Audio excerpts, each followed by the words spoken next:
Welcome back to another episode of Fit Social Podcast. I have another trainer in the building here, a good friend of mine, Uche. He runs T.O.N.E.D Gym. Please give him some introduction about your fitness and training program.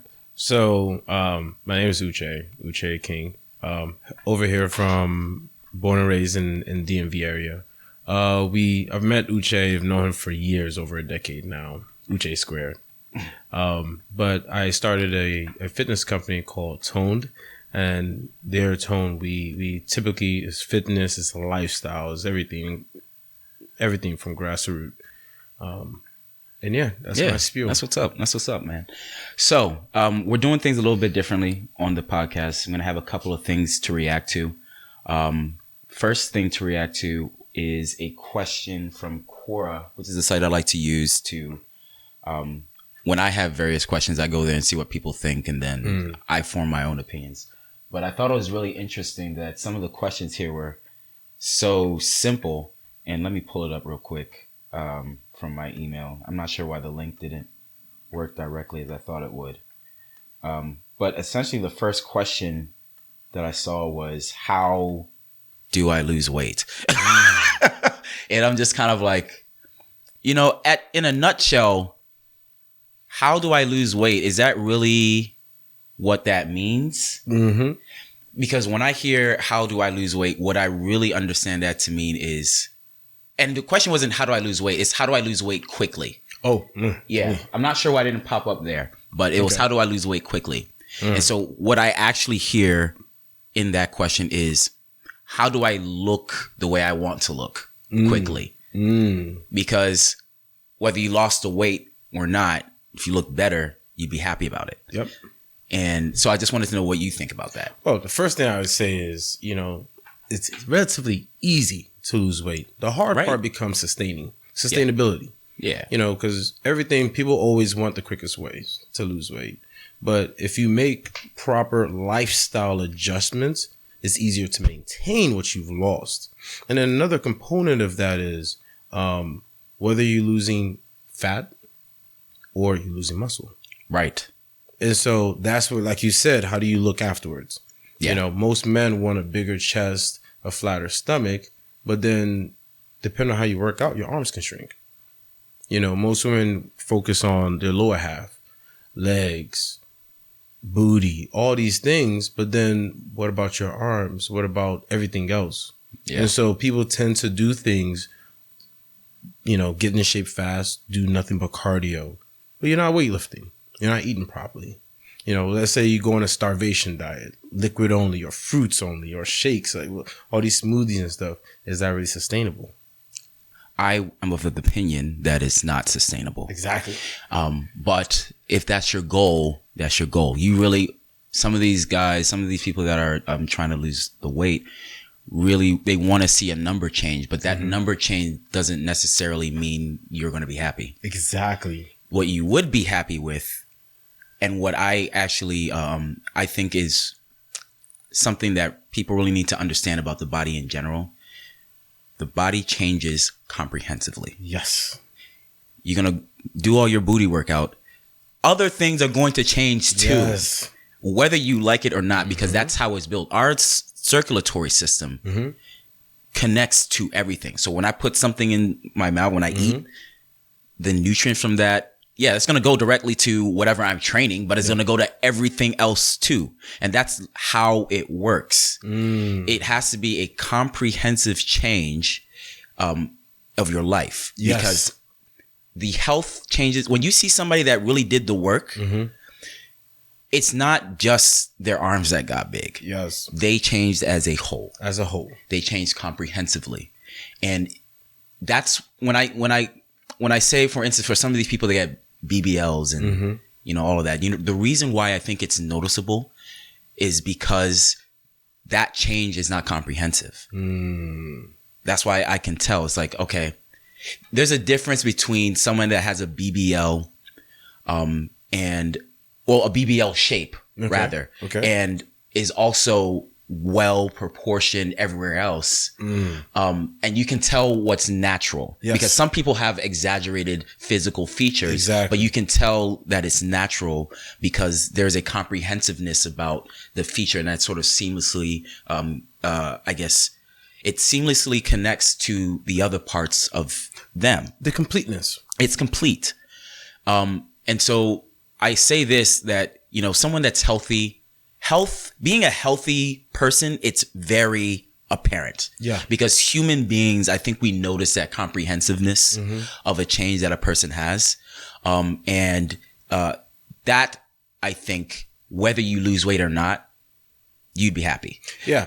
And on the topic of comprehensive weight loss and healthiness, you know, it's not, people always focus on the physical. But it's not just the physical. In order to make a lifestyle change, you have to dig deeper than the physical. It's a mental. Yeah. It's a spiritual. It's everything comprehensively. You know, some of the problems that most men run into in the process of trying to lose weight, drop weight, get fit, is they go into the gym and they ego lift, you know. But the thing is, when you fix your mind, you no longer care about anyone else, because at the end of the day, it's about what you see in the mirror. So you can literally go into the gym and do what is right for you, what is sustainable for you. Yeah. So if it's just sticking at a lower weight and doing more reps, you can do that because your mind has been fortified for you to do this comfortably without fear of judgment. Right. You know, we see people go do BBLs and, you know, and all these surgeries, and that's on the incline, that's on the rise. But then you see somebody who went and got a BBL, but then their overall stomach portions are still large. No fat is on there, but they're still large. Their organs are still saturated with fat. Yeah. You're still very unhealthy. Yeah. That's not good. Yeah. And so if you want to see a lot of things, you see a lot of people who have acne, they're obese, or you see dark rings around your neck, or things of that sort. Those are things that I struggled with before as well. And I dropped weight. The comprehensiveness, the completeness. Yeah. Skin is better. Yeah. What I eat is better. My sleeping patterns. I used to have insomnia. All those things corrected. Those are the things that people don't speak about. Yeah. You know, so it's a literal change inside and out. Fitness and health is not 100% in my mind. Is not about how you look on the exterior. It's about literally how you feel.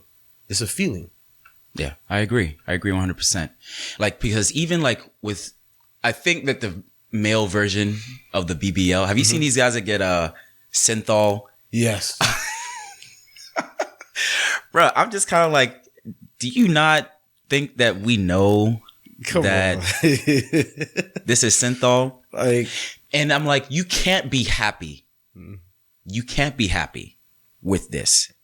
You, especially those extreme ones, right?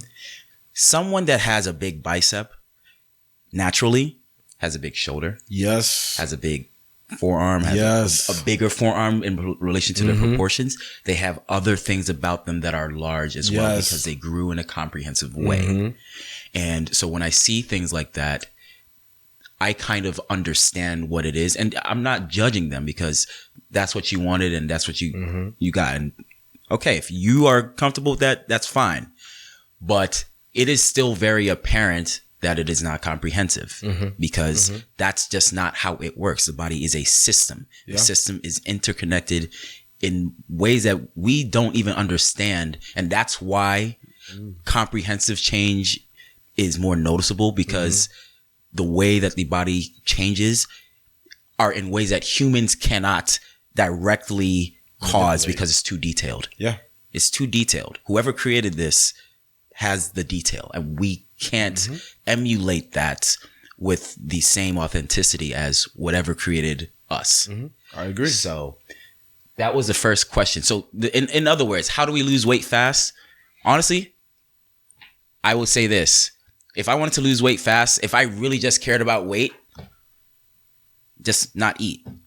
A week from now, I'll weigh less. Yeah. And that's why I say it's not just about the weight. Yeah. It's not. It's not just about the weight. after you finish, after that week, when you get the results, you're going to want to engorge yourself. You're going to want to engorge yourself, but also you're not going to be in a healthy state. Exactly. And it's not good to like not eat. Exactly. But if you want to just lose weight, that's how you do it. Yeah. Just eat less. For me, I would go as far as to say that, I just started my fitness journey again, you know, at the end of June, beginning of July. And I was able to drop, I believe, 51 pounds in less than 2 months.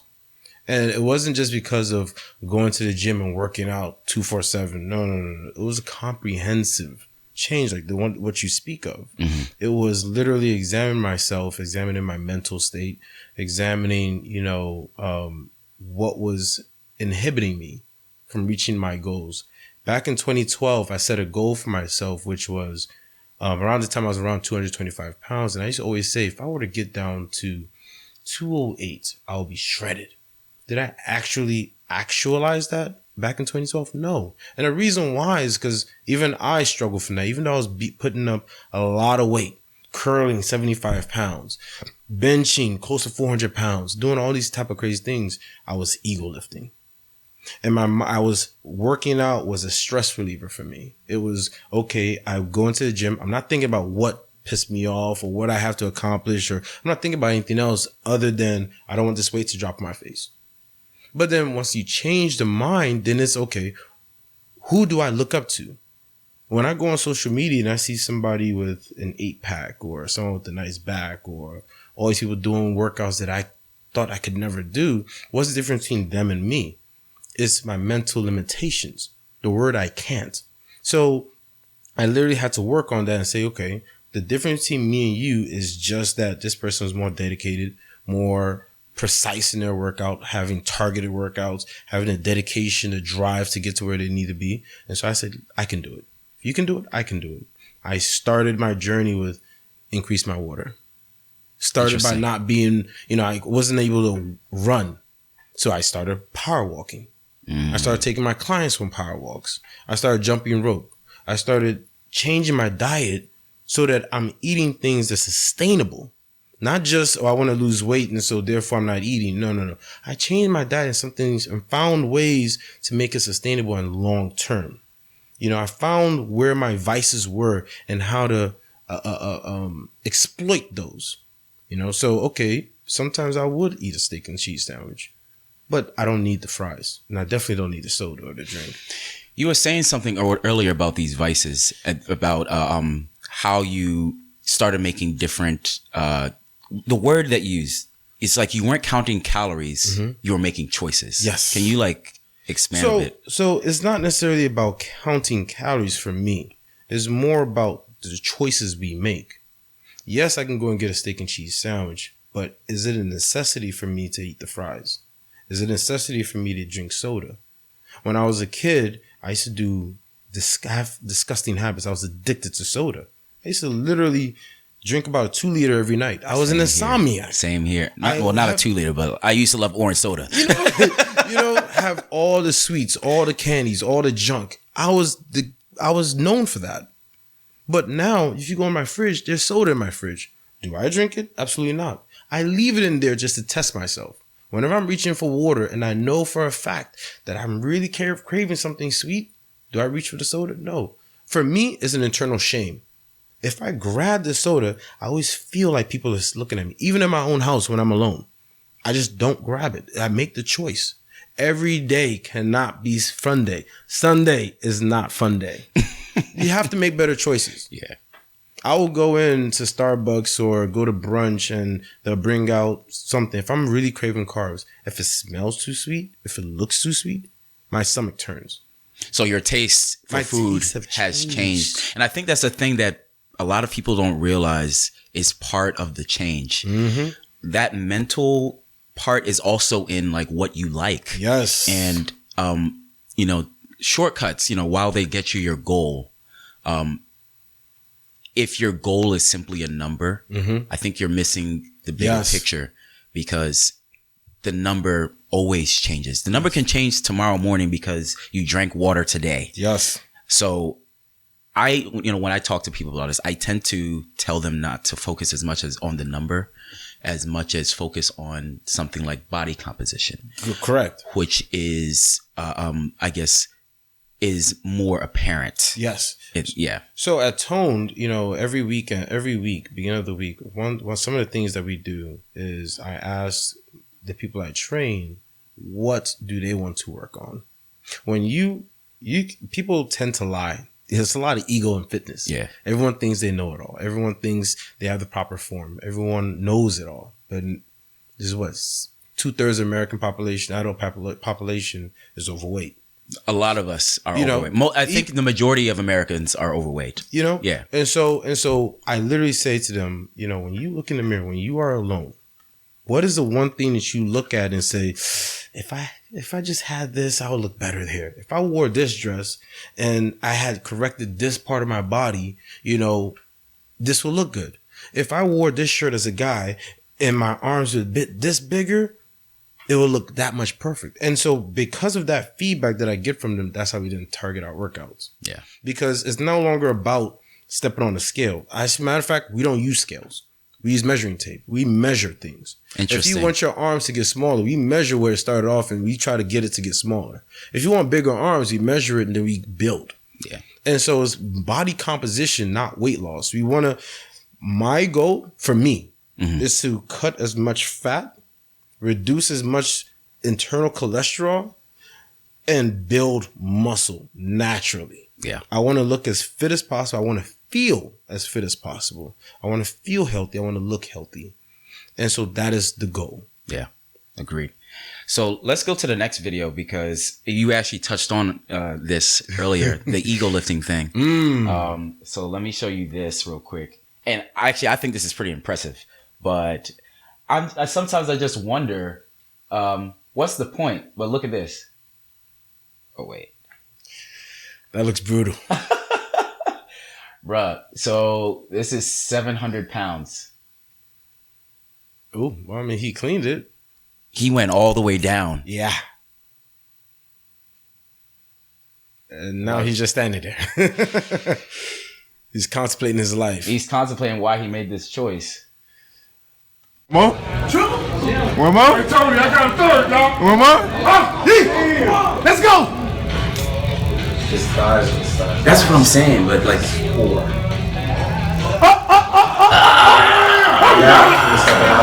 that shit. That's what I'm saying, like... But, so I see stuff like that, and... I don't have a problem with someone lifting heavy weights. I lift heavy weights. But I'm just kind of like... So, you've heard of Ronnie Coleman. Have you seen... You know how he, yeah. And that guy that guy used to lift some goddamn weight. Yeah. But at what cost? Exactly. Is sort of my next question. And yeah, go ahead. So a perfect segue into that would then be if we were to examine Mayweather. Right. I don't watch sports as often. I admit that. But I do learn from people that I look up to. You know, Mayweather, for instance, he's getting older. So if you watch the training camps, he always says a few things, something like, you know, I'm older. I'm not going to be training like I used to do when I was younger. So you have to train smarter. Yeah. And he's older and still winning. Yeah. So then what's the difference? Yeah. You see, I have no problem with him lifting that heavy if that's his goal. If your goal is to have your thigh bigger than your entire torso, by all means do so. His thighs look huge. Yeah, his thigh was... That was huge. You have to wear custom pants for that. Yeah. Granted, I wear custom suits, but I mean, not at the cost of looking like an upside down Johnny Bravo. But let's talk about that. Like there's a practical, I guess, case to be made for how big do you really even want to get for the average person. If you're competing in like IFBB Pro or whatever, you know, obviously you want to get big, but you have a job. Yep. I have a job. Yep. I still want to fit in my suit, and it's expensive now. Yes. To find clothes. Like I was just in Thailand a couple months ago, and I was in an oasis of suits that were custom made, but also cheap and fit to my body. You can't do that here for less than $1,000. Yeah. For one. Trust me, I have custom suits. Yeah. So I know the difficulty. But then even if you have a custom suit, do you look good in that suit? Exactly. You know, exactly. Like The Rock looks phenomenal, but certain suits he wears, even I look, I say, let alone upside down Johnny over That's here. what I'm saying. So it's not necessarily everyone's concern, but for certain people, and I think I would say the majority of people, we would like to look presentable. I guess we would like to stand out in some sense as individuals, but not stand out as in a cartoonish way. Yes. Let me give you a perfect example. My brother told me this before. He was like, when we were younger, our age group, when we were younger, it was all about WWE wrestlers. I don't fucking love that. Yeah. Not the Hulk. Sorry. Hulk Hogan. The Rock. And The Rock, yeah. The Rock. Steve John Austin, Cena. John Cena. Yeah. Those type of body styles. Yeah. That's what we looked up to. Yeah. We're older now, and now, let's be realistic, MMA is much bigger than wrestling. Yes, it is. So MMA fighters, look at the MMA fighters, look at their body composition. They're leaner and muscular. Yeah. So now it's more like the idol for most men is that leaner, muscular body. The active in-season football player body. Yeah. Versus the big meathead. Yeah. So that was my goal before, to look as big as possible. Yeah. But then that's no longer my goal. My goal now is to look as fit as possible. And it's interesting when you look at how bodybuilding has changed over time. Mm-hmm. Back in the day, like the bodybuilders, well, so I think there's more divisions now. Mm-hmm. They have men's physique, they have classic physique, they have, bodybuilding. But bodybuilding, there was a point where it was just literally just guys that were like, it was literally like meat. Yep. Like meatballs that were like black or white people. But like, is that necessarily the goal for most people? Like, is that what you want to look like? I personally don't want to. And it's no shade to bodybuilders because the work it takes to get there. Yeah, it's a lot of work. It's a lot of discipline. There's a lot of sacrifice. Yep. But again, I bring the point at what cost? What are you sacrificing? I would like to be able to, I don't know, fit in my suit. Yeah. I would like fit in a normal sized car. And a normal sized car, not have to wear Under Armour most of the time. I would like those I'm are the wearing things. Under Armour right now. Like sometimes, I wear Under Armour a lot, but like, one day I might want to wear a shirt. So I'm just kind of like, there are some trade-offs with this stuff. And I think, for most people, the ego lifting, is a part of the journey, but it's definitely not the destination for most people. Yeah. To be able to lift 700 pounds on a squat. But, funny thing is interesting. When you first get into the gym, you have a lot of people that mentor you. When you walk in, strangers will come and tell you stop ego lifting. Yeah. Like I've literally gone into a gym and I'm putting up weight and someone tell me your form is off. Lower the weights. Get your form in order. And all these people are guiding you on your path, but then ego. Yeah. When they leave, you go back to doing what you want to do. And so now with T.O.N.E.D, for instance, it's not about ego lifting. It's literally not about ego lifting. Go back to the core basics. Work. Feel your muscle isolating. We do a whole lot of isolations where we get beyond that, where we know what we're working on and why. So some of the questions I'll ask, so someone will come in and they have bad form. Instead of me correcting them, I'll correct them in a manner by asking them, tell me the exact muscle group you're working on when you're doing that workout in that particular form. And by asking that question, I force them to literally tell me where they feel the pain. And then you realize you're really not even doing anything. You're literally sitting there counting, making all this grunting and not even doing the work. Versus you slow it down, do the actual form. Then you feel it. When I put it in that respect, they're like, oh, I see. Sometimes I work out my shirt off so that they can see the muscle. You can literally see where I'm targeting. When by them seeing it, they're like, okay, I see the reason why he's asking me to do certain things. So I look back and I reflect on my journey since 2008. And I'm like, okay, all these people told me the same thing. It took me that much time to realize what they were saying. Yeah. There's a reason going to a gym, you see somebody who is bigger, more muscular, veins popping out, but they have like a 35-pounder doing some workout that you're able to do 50, 60, 70 pounds. There's a reason. They have unlocked something that you are unable to unlock. They have unlocked the dependency yet. They've unlocked that dependency to ego lift. They've unlocked the dependency to show off. Because at the end of the day, when you go home and look in the mirror, you can't show off to your reflection. Exactly. Your reflection is brutal. That's a goddamn quote.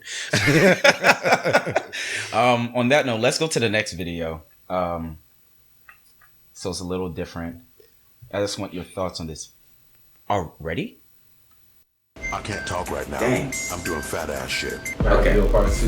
Yeah, we might have to do a part I two, like to man. eat. I can't talk right now. I'm doing fat ass shit.